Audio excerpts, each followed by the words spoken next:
अगर आप चाहते हैं कि आपका बिजनेस मुसलसल तरक्की करे तो उसके लिए आपको मुसलसल अपने इल्म और हुनर में इजाफा करना होगा। और ये इजाफा कैसे होगा, आइए ज़रा डिटेल से समझने की कोशिश करते हैं।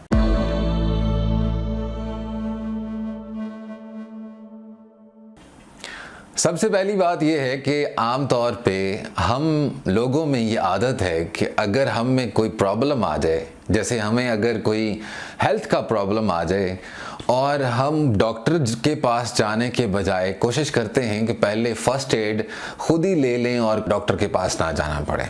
लेकिन हम ये नहीं सोचते कि क्या ऐसा करने से हमें अपनी बीमारी की असल वजह समझ आ गई है। और बाज़ औक़ात ये भी होता है कि बीमारी छोटी सी होती है और हम अपने इल्म और अक्ल की बिना पर उस बीमारी का हल तलाश कर लेते हैं। जो हम मेडिसिन लेके आते हैं वो राइट उसी प्रॉब्लम का सलूशन होती है, क्योंकि हमें उस चीज़ की इन्फॉर्मेशन होती है। क्योंकि हमारे सर में दर्द है, डिस्प्रिन खानी है, ठीक हो जानी है। स्टमक में पेन है, कोई भी मेप्राजोल टैबलेट लेनी है, हमें अफाका हो जाएगा। इसी तरह बिजनेस में कहाँ क्या प्रॉब्लम है उसको समझने के लिए एक पूरा माइंडसेट होना ज़रूरी है, इल्म होना ज़रूरी है। अब हम क्या करते हैं अपने क्लाइंट के साथ, इसको ज़रा समझने की कोशिश करिएगा। लोग हमारे पास आते हैं, उनको कहते हैं कि जनाब हमारी सेल्स इंप्रूव नहीं हो रही, क्योंकि हर शख्स को सेल्स से कंसर्न है। सेल बढ़ेगी, पैसा आएगा, खुशहाली आएगी, स्माइल आएगी।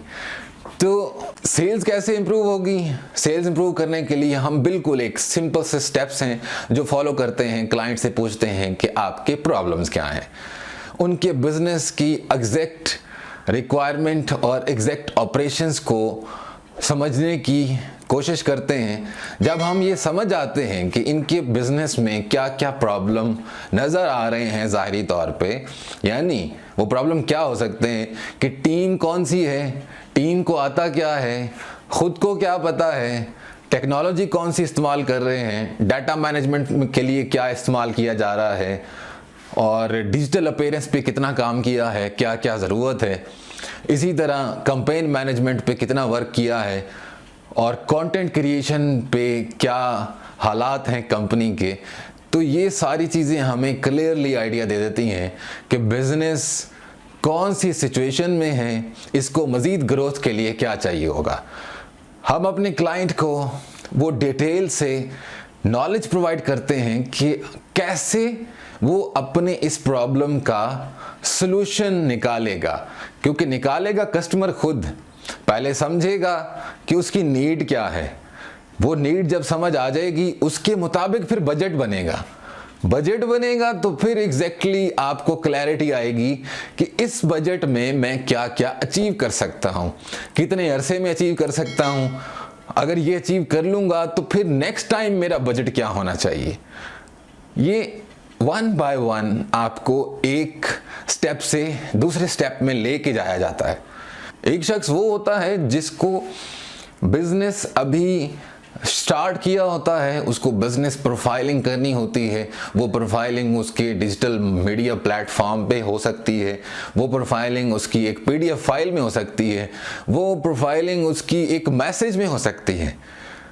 तो बिजनेस, उसका बजट, उसकी रिक्वायरमेंट के अकॉर्डिंग आपको बताया जाता है कि आप अपने बिजनेस को आगे कैसे लेके चलें, मार्केट कैसे करें, कस्टमर तक कैसे पहुंचे, कस्टमर एक्चुअली आपका है कौन और कहां बैठा हुआ है, उस तक रीच कैसे करनी है, कम बजट में कैसे पहुंचना है।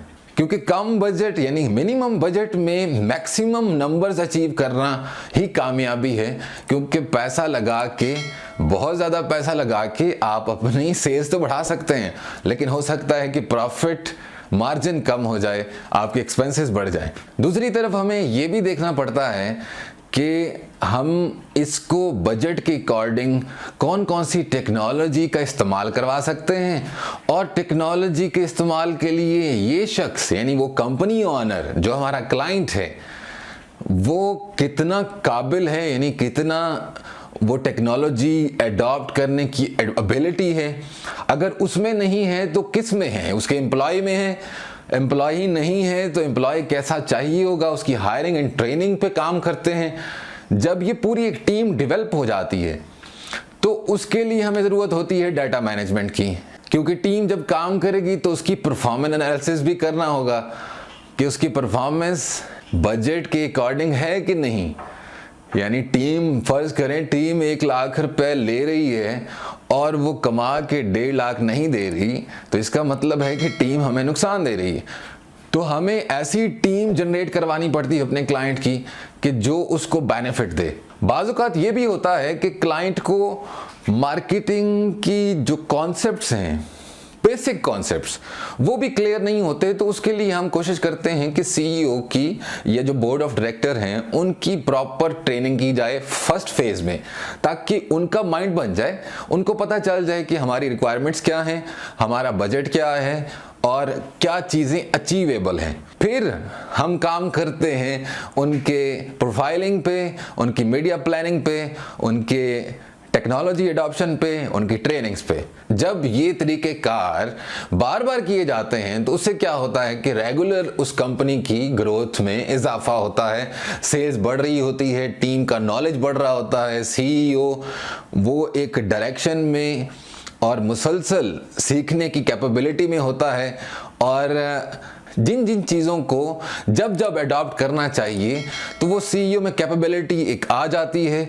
क्योंकि उसने पहले से सारा वर्क कर लिया, पहले से अपना माइंड डेवलप कर लिया, पहले से अपनी सारी डायरेक्शन सेट कर ली। तो अब हम नहीं रहा कि मैं क्या करने जा रहा हूँ, कैसे करूँगा, टीम क्या कर रही है, कितने वक्त में क्या रिस्पॉन्सेज आने चाहिए।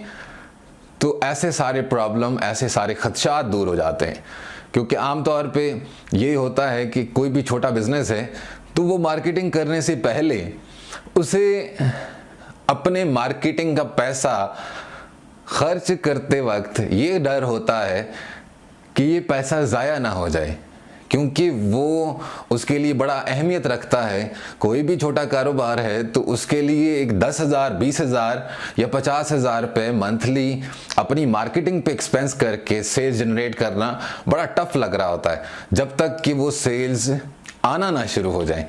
अगर आप चाहते हैं कि आपकी कंपनी मुसलसल ग्रो करे तो उसके लिए आप मेरी बहुत सारी फ्री लर्निंग वीडियोस देख सकते हैं, और आप डायरेक्टली राब्ता भी कर सकते हैं, क्योंकि हम चाहते हैं कि पाकिस्तान में छोटे कारोबार में तरक्की हो, ताकि पाकिस्तान में खुशहाली आ सके। सिर्फ बड़े कारोबार के बढ़ जाने से, इम्प्रूव होने से, ग्रोथ से पूरे मुल्क में कोई ख़ास चेंज नहीं आता। मुल्क में तब्दीली तभी आती है जब छोटे कारोबार खुशहाल हों और उसमें मुसलसल तरक्की हो रही हो। Thank you so much. Allah हाफ़िज़।